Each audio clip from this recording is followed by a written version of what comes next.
ایرانی صدر نے اپنی عوام سے آج جو خطاب کرتے ہوئے کہا کہ امریکہ اور اسرائیل نے ہمیں اس وقت محاصرے میں لیا ہوا ہے، لیکن ہماری افواج پاسداران انقلاب اس کے جواب کے لیے مکمل تیار ہے۔ اب اس میں سب سے اہم نقطہ دیکھیں کہ سعودی عرب کو چھوڑ کر باقی تمام عرب ممالک میں عراق، کویت، بحرین اور قطر اور عرب امارات، یہاں امریکی بیسز پر ہائی الرٹ، یعنی ایران کے حملے کا بہت بڑا ممکنہ خطرہ۔ یہ جو اسلام آباد میں ملاقات ہوئی، اس میں جو لسٹ دی گئی، اس میں جو ٹھکانے بتائے گئے، اب دیکھیں اس میں جو بڑا اہم نقطہ ہے کہ سعودی عرب شامل نہیں ہے، کہ وہاں ظاہر ہے پاکستان کی فوج ہے، تو میرے خیال میں ان کا ضرور یہ طے ہوا ہوگا کہ پاکستان کی فوج جہاں بھی ہوگی وہاں ایران حملہ نہیں کرے گا، اور ویسے بھی ان کا فوکس اس دفعہ صرف اور صرف عرب امارات کی طرف زیادہ رہے گا، کیونکہ انہیں لگتا ہے کہ اصل بنیاد ایران پر جنگ کی منصوبہ بندی اور سارے معاملات یہیں سے ہوئے، اسی لیے جنگی تیاریاں جو بڑے عروج پر نظر آ رہی ہیں۔ اور اس میں بھی یاد رکھیں کہ ٹرمپ کا اقتدار بھی خطرے میں ہے، اور ہمیشہ اقتدار خطرے میں ہو تو جنگ لگتی ہے۔ نومبر میں اس کی رجیم چینج کا خود امریکہ کی ڈیموکریٹ پارٹی کے لوگ کہہ رہے ہیں ٹرمپ کی رجیم جو ہے وہ نومبر میں بدل جائے گی، تو یہ اس لیے اسے جنگ چاہیے، کیونکہ جنگ میں پھر امریکی صدر کو نہیں ہٹایا جاتا۔ اب فلائٹ ریڈار پہ آپ دیکھیں تو اس میں بہت بڑی تعداد میں امریکی جنگی جہاز، آپ نے دیکھی ہوگی ویڈیو، اسلحہ لے کے مڈل ایسٹ آ رہے ہیں۔ ان کا جارج ڈبلیو بش بحری بیڑا بھی جو پچھلے 2 دنوں سے بحر ہند میں ہے، 3 جہاز بھی مڈل ایسٹ کی طرف طیارہ بردار پہنچ چکے ہیں۔ پھر ابنائے ہرمز پر آج ایران نے جو دوسری مرتبہ کامیابی سے بارودی سرنگیں بچھا دیں۔ ٹرمپ نے کہا تھا کہ جو بارودی سرنگیں بچھائے کشتی جہاز سے نشانہ بنایا جائے، لیکن اس کے باوجود ایران اس پر کامیاب ہوا، اور ابھی جو نیٹو کے ممالک جرمنی اور ترکی سے بات چیت کی کہ یہ بارودی سرنگیں ہٹانے میں مدد کریں، انہوں نے صاف صاف انکار کیا کہ جب تک معاہدہ نہیں ہوتا ہم اس میں شامل نہیں ہو سکتے۔ ظاہر ہے امریکہ کو ان کی ضرورت تھی۔ اب سیز فائر کا جو معاملہ ہے وہ دیکھیں، لبنان میں تو سیز فائر کی خلاف ورزی کی رپورٹس ہیں، وہاں کے گاؤں ہے الشفیق کے پاس، وہاں دریائے لطانی کے پاس، وہاں اسرائیل کے حملے ہوئے، 4 لوگوں کی شہادتیں، لیکن ابھی چھوٹے چھوٹے پیمانے پر یہ سیز فائر کی خلاف ورزی ہو رہی ہے۔ ایران میں بھی چابہا میں وہاں ایک فیکٹری ہے جہاں وہ گلو بناتے ہیں، یہ گوند سی، البروز صوبے کے پاس تہران کے مغرب میں، وہاں بڑے پیمانے پر آگ لگی، لیکن یہ نہیں پتہ چلا یہ حادثہ تھا یا حملہ۔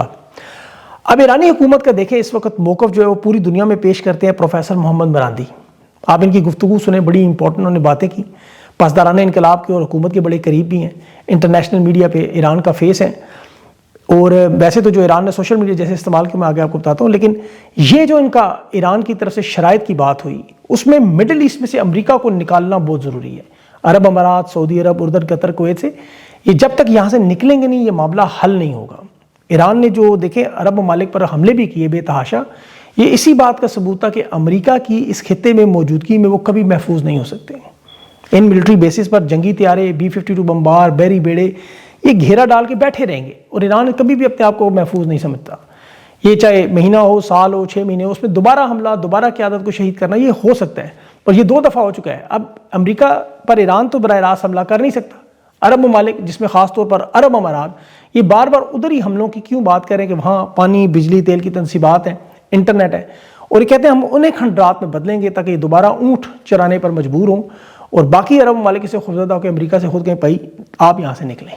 خاتم الانبیاء ہیڈ کوارٹر نے جو وارننگ دی کہ جنگ شروع ہونے سے پہلے 28 مارچ سے پہلے اور اب تک کے 50 دنوں میں ہم نے اتنا اسلحہ اکٹھا کر لیا کہ ہم عرب امارات کو مکمل طور پر تباہ کر سکتے ہیں، اسی لیے امریکہ اس خطے سے محاصرہ اٹھائے، یہ جو سمندر میں چوریاں ڈکیتیاں کریں بند کریں، ناکہ بندی اٹھائیں اور واپس جائیں، یہی اس کا حل ہے۔ عرب ممالک یہاں امریکہ کی موجودگی میں دیکھیں اگر محفوظ نہیں ہے تو نکلنے کے بعد کیا ہوگا، اسی لیے معاملہ پھنسا ہوا ہے۔ امریکہ کا جو پلان ہے دیکھیں 2003 میں، آپ کو میں تھوڑا ماضی میں لے کے جاؤں، جارج ڈبلیو بش نے 2002 میں اس نے ایک تقریر کی تھی اسٹیٹ آف یونین میں، یوٹیوب پہ پڑھی آپ دیکھ سکتے ہیں۔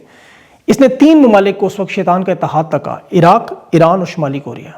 آپ دیکھیں اس بیان کے پورے 1 سال بعد عراق پر حملہ ہوا، پورا فضا بنائی گئی، پورے مغرب نے اس عراق کو جسے $200 ارب کا اسلحہ، فوجی اخراجات سپلائی دی، جس میں برطانیہ، امریکہ، سعودی عرب، کویت سارے شامل تھے۔ اس پہ اقوام متحدہ کا انہوں نے بازو مروڑا کہ قرارداد پیش کرو، اس وقت مشرف کی حکومت بھی تھی، لیکن امریکہ کے ساتھ یہ کھڑا ہوا اقوام متحدہ نے، لیکن پھر بھی انکار کیا۔ اس کے باوجود جارج ڈبلیو بش نے اور ٹونی بلیئر نے نیٹو کی مدد سے عراق پر بمباری کی، جیسے لیبیا میں کی، عراق کو مکمل تاراج کیا، $1 ارب کا تقریباً معاشی نقصان، جو آج بھی عراق کے تیل کی آمدنی امریکہ جاتی ہے، وہاں سے گھوم کر کے اسٹیٹ بینک میں آتی ہے۔ پھر دوسرا ان کا ملک تھا شمالی کوریا، وہ بڑے سیانے نکلے، انہوں نے ایٹمی ہتھیار سے جو عالمی معاہدہ عدم پھیلاؤ کا وہ اس میں سے نکل گئے، اور انہوں نے 2006 میں کامیاب ایٹمی دھماکہ کر دیا۔ اب ان کے پاس کوئی 20 سے 50 کے قریب ایٹمی ہتھیار ہیں، کچھ کہتے ہیں 60 بھی ہوں گے، لیکن امریکہ، یورپ سمیت کوئی شمالی کوریا کی طرف دیکھنے کی جرت بھی نہیں کرتا۔ اب تیسرا ملک ایران، یہاں چونکہ دنیا کے سب سے زیادہ ذخائر تیل اور گیس کے، وینزویلا کے ساتھ یا اس سے زیادہ، یہاں علی خامنہئی صاحب نے ایٹم بم انسانیت کے خلاف قرار دیا کہ جاندار چرند پرند ماحولیات تباہ ہو جاتے ہیں، یہ گناہ ہے، فتویٰ دیا کہ یہ بنانا جائز نہیں ہے۔ ایران نے نہیں بنایا، عراق نے بھی نہیں بنایا، وہاں 10 لاکھ عراقی جو پوری ایک نسل ختم ہوئی۔ ایران لیکن اب اسی لیے اپنے یورینیم کے حق سے پیچھے نہیں ہٹ رہا، اور پھر کرنل قذافی کی بیٹی کا مشورہ ہے ان کو کہ یہ غلطی نہ کرنا جو میرے باپ نے کی، اور پھر اس کے بعد دیکھ لیں وہاں لیبیا میں کیا ہوا۔ اب ایران اسی لیے اس معاملے سے پیچھے نہیں ہٹ رہا، اور یہ معاملہ آپ کو اسی لیے پھنسا ہوا نظر آتا ہے، ڈیڈ لاک۔ اب آ جائیں ذرا پاکستان کے حالات کی طرف، اور امید ہے کہ یہ تحریک انصاف کی قیادت یہ ویلاگ کسی طرح دیکھ لے گی کہ تحریک انصاف اور ایران انہیں ایک جیسی صورتحال کا سامنا ہے۔ 30 سال جن کے ہوئے، ایران کا دیکھیں مقابلہ اسرائیل اور امریکہ سے، وہ کیا چاہتے ہیں؟ یورینیم ایٹمی پروگرام سے دستبردار اور میزائل ٹیکنالوجی بند کریں، اسرائیل کو تسلیم کریں، فلسطین کے حوالے سے پیچھے ہٹیں، آسان الفاظ میں یزید کی بیعت کر لیں۔ یہ شرائط وہ نہیں مانتے تو پھر حقہ پانی بند، سوشل بائیکاٹ، معیشت کو تباہ، خشک سالی لائیں گے، بمباری کریں گے، لیڈرشپ شہید کریں گے، عوام کو بھوکا پیسہ، یہی کچھ ہو رہا ہے نا۔ ایران نہیں مان رہا۔ اب آپ آج ذرا خان کے نظریے پر، جسے عمران خان کا نظریہ وہ کیا ہے کہ نظام، عمران خان کو کیا کہتے ہیں؟ نظام کو تسلیم کریں، سسٹم کو چلنے دیں، 9 مئی کی معافی مانگیں، چوروں ڈاکوؤں کی حکومت تسلیم کریں، خاموش ہو کے سیاست سے بیٹھ جائیں، مائنس ہو جائیں۔ اور وہ نہیں مانیں گے تو پھر ہم آپ کو بھی، آپ کے خاندان کو بھی، ورکرز کو، رہنماؤں کو، آپ کے لیے بولنے والوں کو جیلوں میں ڈالیں گے، زندگی تنگ کریں گے، قید تنہائی میں ڈالیں گے، تشدد کریں گے، آپ کی آنکھیں نکالیں گے، ان کے اقتدار اور سیاست کو نحس کر دیں گے۔ یہی کچھ ہو رہا ہے عمران خان کے ساتھ، وہ نہیں مان رہا، دوسرے معنوں میں یزید کی بیعت نہیں کر رہا۔ مذاکرات کے لیے عمران خان بھی تیار ہے اور ایران بھی تیار ہے، ناجائز شرائط ماننے کے لیے نہیں تیار۔ اب اس میں تحریک انصاف پاکستان کی عوام کیا سیکھے، خاص طور پر لیڈرشپ؟ اس جنگ میں ہم نے کیا سیکھا ہے؟ دیکھیں سیکھنا پڑتا ہے۔ جنگی حکمت عملی کیا تھی ایران کی؟ کم وسائل تھے، فضائیہ کے جہاز نہیں تھے، بحری بیڑے نہیں تھے، ڈرون میزائل ٹیکنالوجی، چھوٹی چھوٹی کشتیوں سے جنگی مقابلہ کیا۔ لیڈرشپ میں انہوں نے موزیک ماڈل بنایا، چھوٹے چھوٹے یونٹس بنائے کہ ایک بڑا حصہ ختم ہوا تو پورا نظام نہ گرے، خود فیصلہ کریں۔ تحریک انصاف کا کیا مسئلہ ہے؟ سب سے بڑا کہ عمران خان سے رابطوں سے محروم ہوئے، تو فیصلوں کے لیے کبھی سہیل آفریدی، کبھی بیرسٹر سلمان اکرم راجہ، کبھی محمود چودھری، یہ آپس میں ایک دوسرے کو گھماتے رہتے ہیں۔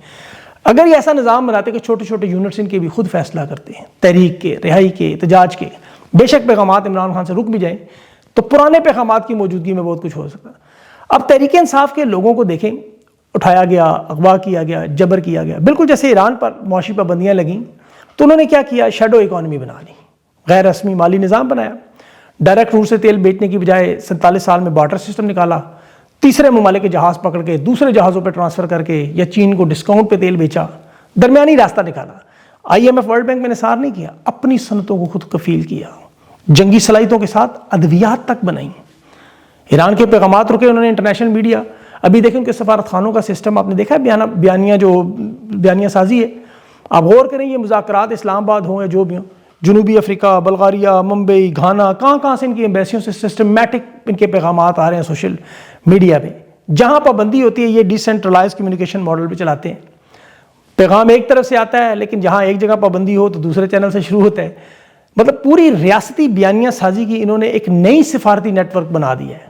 اب تحریک انصاف کے پاس بھی مضبوط ترین سوشل میڈیا دنیا کا، پاکستان کی ساری عوام ان کے ساتھ کھڑی ہے، انہوں نے ابھی تک اس کو بہترین استعمال کیا، اور یہی سب سے بڑی تکلیف ہے۔ آپ حکومتی صحافی دیکھیں کہاں حملہ کرتے ہیں جی، بیرون ملک بیٹھے ہوئے لوگوں میں۔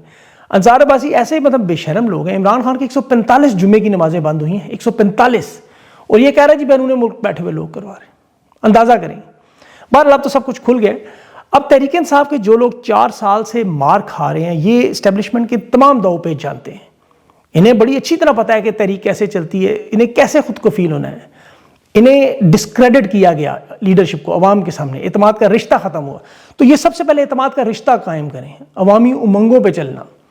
دیکھیں کل اگر یہ خوشحال گڑھ کے دھرنے پر تحریک انصاف کی ساری قیادت پہنچ جائے، میں آپ کو دعوے سے کہتا ہوں کہ جو ڈسکریڈٹ اسٹیبلشمنٹ کا فارمولہ یہ ناکام ہو جائے گا۔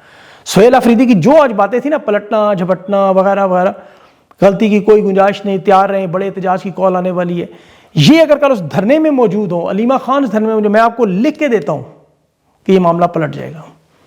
تحریک انصاف خود کہا ہے عمران خان نے کہ انصاف پلیٹ میں نہیں ملتا، وکلا کو بھی، اور یہ جو پیغام تھا خان کا۔ اب عوام کی حد تک تو دیکھیں خان کے دیوانے آپ کو ہر جگہ نظر آتے ہیں۔ یہ کشمیر میں آپ دیکھیں، آج کشمیر میں نئی تاریخ بنی ہوئی ہے، اتنی طاقت وہاں ان کی پرفستائیت ہے، لیکن مقبولیت قبولیت پر بھاری نظر آ رہی ہے، ہر طرف قیدی نمبر 804 کے نعرے۔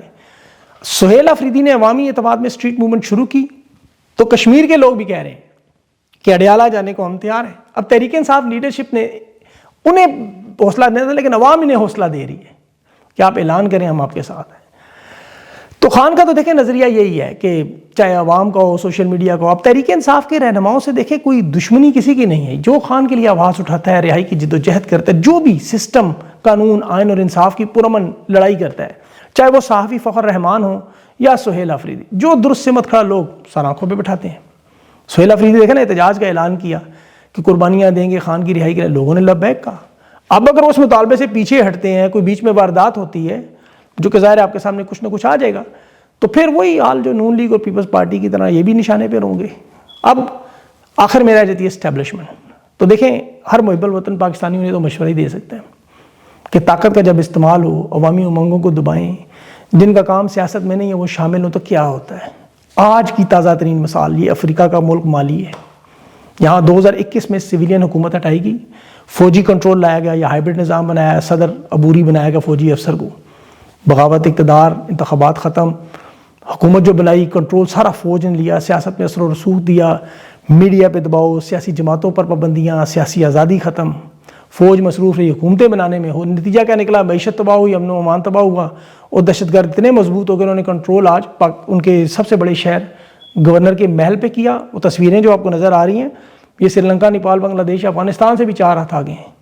صدارتی محل کے اندر دہشت گرد گھس کے وہ مالی کی فوج بھاگتی ہوئی نظر آ رہی ہے، پسپا ہو گئے ہیں۔ وزیر دفاع کو یا گرفتار ہے یا ہلاکت کی خبریں ہیں۔ اب فوجی حکومت کا خاتمہ وہ کہہ رہے ہیں مالی سے شروعات ہو چکا ہے، کیونکہ دارالحکومت تک یہ پہنچ چکے ہیں۔ تو یہ دیکھیں کہ مالی دنیا کی دہشت گردی کے رینکنگ کی لسٹ میں اگر آپ دیکھیں تو 5ویں 6 نمبر پر، پاکستان پہلے نمبر پر ہے، برکینا فاسو دوسرے نمبر پر چلا گیا۔ تو یہ حالات اتنے خطرناک ہیں، جو کام جن کا کرنے کا ہے جب وہ نہیں کرتے تو پھر ظاہر ہے رہنماؤں کو جیلوں میں ڈالنا، میڈیا پر پابندی، اپوزیشن کو کچلنا، پھر نتیجہ یہی بغاوت، شورش ملک کے حالات میں نکلتا ہے۔ آپ ان کے حکومتی صحافیوں سے بات کریں پرائیویٹ گفتگو میں، وہ یہی کہتے ہیں، خود مانتے ہیں کہ واقعی تباہی چڑھ گئی۔ نون لیگ کے رہنما کہتے ہیں ملک واقعی اس وقت بالکل حالات کنٹرول سے باہر ہیں، ہم کچھ بھی نہیں کر سکتے۔ تو ان حالات میں پھر جو تحریک چلتی ہے وہ کامیابی کی طرف جاتی ہے۔ اب یہاں اسی لیے ہم بار بار دعا کرتے ہیں اللہ سے کہ یہ پرامن ہو، یہ مالی، برکینا فاسو ایسے معاملات سے اللہ دور رکھے، اور ڈائلاگ ہو، مذاکرات ہو، تحریک انصاف دباؤ بڑھائے عوامی، تاکہ ڈائلاگ کی طرف جائیں، اور پھر حقیقی معنوں میں ابنائے ہرمز کھلے نہ کھلے، اڈیالہ جیل کے دروازے کھلیں۔ اللہ سے دعا کیا کریں، اپنا خیال رکھیں، مجھے اگلے ویلوں تک کے لیے اجازت دیں۔ اللہ حافظ۔